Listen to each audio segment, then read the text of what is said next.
All right, welcome everyone.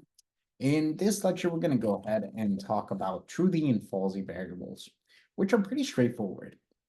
We know that there are booleans such as true or false, but we can also evaluate if something is true or false with specific data types. So here we can see a very clear example. 0 is considered to be false.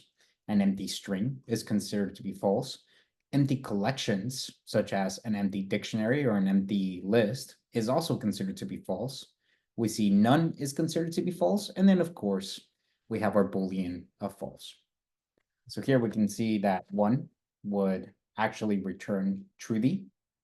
If I were to type in a string of hello, we could see that that would also return truthy.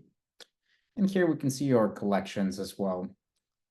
Let me go ahead and change directory into 3 logic flow and execute Python 3 3.3-truthy, and we could see 1 is truthy.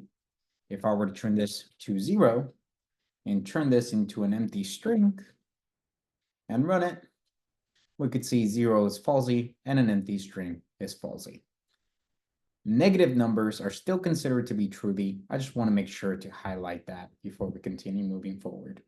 But that is it for truthy and falsy. Just remember, empty collections of data, such as 0, an empty string, empty list, empty dictionaries or sets, empty tuples, none and false are considered to be falsy values.